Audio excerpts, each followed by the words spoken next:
Manoverse part 2. Okay, I want to start by saying there is no such thing, guys, as toxic masculinity. Being a male is something you should be proud of.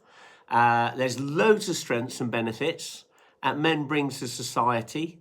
Don't ever be embarrassed about being a man. Now, I'm going to explore if being embarrassed about your behavior as a man is something you should be more concerned about. When feminism and wokeism swings too far to the left, you're going to have to swing back the other way to bring us back into neutral. And this is a normal reaction. You see it in nature where there's too many rabbits, foxes' populations thrive. When there's no rabbits, foxes' populations drop away. You see a swing left and right. And naturally, when a man feels threatened, he's going to step up into a confrontational situation because that's what men do. When cornered, they step forward and they fight. That is not toxicity. That is survival of the fittest. Now, accusing men of being toxic makes them push back even harder. I want you to try and push a donkey in the direction it doesn't want to go. The harder you push, the harder it pushes back. And that is what we're seeing in the Manoverse. We're seeing men pushing back as hard as they can to try and get back into some sense of normality. It looks like confrontation and aggression, but it isn't. So let's start. Louis Theroux, into the manosphere. Language, that's my starting point for today. Within 5 minutes, we see these social media influencers using foul language, being aggressive, shouting insults, and being cool.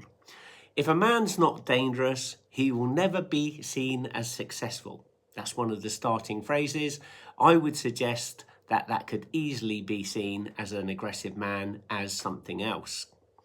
I argue that men need to be strong and that masculinity needs to be clear in what it is. And insulting women with coarse language, is that how men are strong? Apparently it is, because that's what we see at the start of the video. Men swear. I see it all the time. I see it in the gym, in the pub, on public transport. But does swearing and being aggressive make people feel safe around you? Do wives, sisters, daughters, children, other men feel safe around people who are screaming and shouting profanities? When HS Tiki Toki asks his girlfriend what she likes about him most, her answer is very clear. His money. Now, not his masculinity, guys. Is that what you want to hear your partner say to you? Is that what you want to hear them say? What do you like about me most? Oh, I like your money most. Would you go, he's a real man. That's masculinity. His partner loves him because of his money. So today's takeaway, guys, does masculinity make women feel safe and secure? Does it make children feel safe and secure when you're around them? And how does your language influence that? If you swear and use cuss words and are critical and insulting to people around you, is that a sign of masculinity? Or would masculinity actually be those same people feeling safe, secure, protected when you're in their presence? There's my takeaway for today. Think about it yourselves. Yes, men are going to swear, but there's a time and there's a place to swear.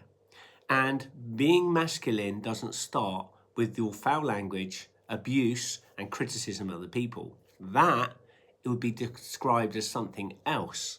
And I'll let you think what that would be described of. So guys, we're going into tomorrow. We're going to look at the next part of what I noticed in this documentary.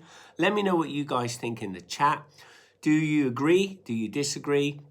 I'm not criticizing these social influencers. I'm just pulling them up and I'm saying, is this the best you can do? Is this the best masculinity that you can portray to society and to young people coming up through? Think about it, guys, and I'll talk to you tomorrow. Take care. Bye-bye.